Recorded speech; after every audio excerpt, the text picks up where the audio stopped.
తాకట్లో ఉన్న మీ బంగారాన్ని విడిపించి ఆ రోజు ఆన్లైన్ రేటుకి కొంటాం. Sharma gold company.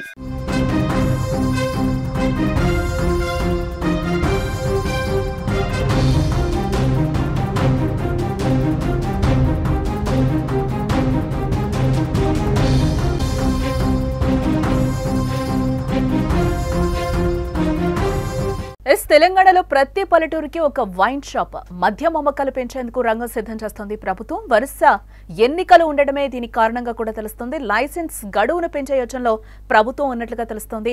ఇతర రాష్ట్రాల వారికి కూడా అవకాశం కల్పిస్తుంది. కొత్త పాలసీ కూడా ఎక్సైజ్ శాఖ తీసుకురాబోతున్నట్టుగా కూడా మనకి సమాచారం అందుతోంది.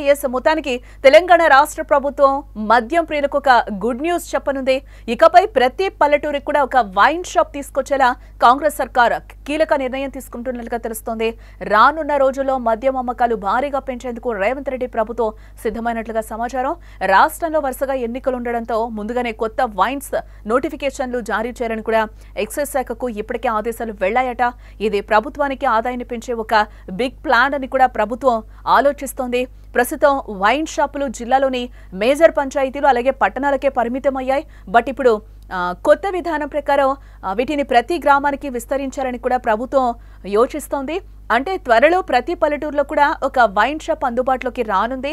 ఇది గ్రామీణ ప్రాంతాల ప్రజలకు మరింత అందుబాటులోకి మద్యాన్ని తెస్తోంది ప్రభుత్వం.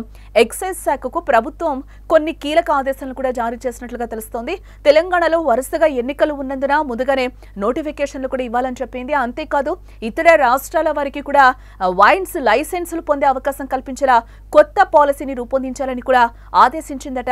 ప్రస్తుతం తక్కువ అమ్మకాలున్న వైన్ షాపులను గుర్తించి వాటిని స్థాయికి మార్చాలని కూడా తెలంగాణ ప్రభుత్వం ప్లాన్ చేసింది. అలాగే A4 దుకాణాలను ప్రస్తుతం 2 సంవత్సరాలున్న లైసెన్స్ గడువును 3 సంవత్సరాలకు పెంచేలా ప్రణాళికలు జరుగుతున్నట్లుగా కూడా తెలుస్తోంది. అంతేకాకుండా దరఖాస్తు ధరను కూడా 3 లక్షల రూపాయలకు పెంచి మద్యం అమ్మకాల ద్వారా వచ్చే ఆదాయాన్ని రెట్టింపు చేయాలని ఎక్సైజ్ శాఖ పక్కా ప్రణాళికలైతే సిద్ధం చేస్తుంది. మరి ప్రతి గ్రామంలో వైన్ షాపులు ఏర్పాటు చేయడం వల్ల గ్రామాల్లో ఎలాంటి పరిస్థితులు ఉంటాయో కూడా మనం చూడాలి. ఇక్కడ ఒకవైపు అభివృద్ధి, మరోవైపు మద్యం అమ్మకాల పెంపు. ఇది ప్రభుత్వానికి ఎలాంటి ఫలితాలను ఇస్తుందో కూడా మనం వేచి చూడాలి.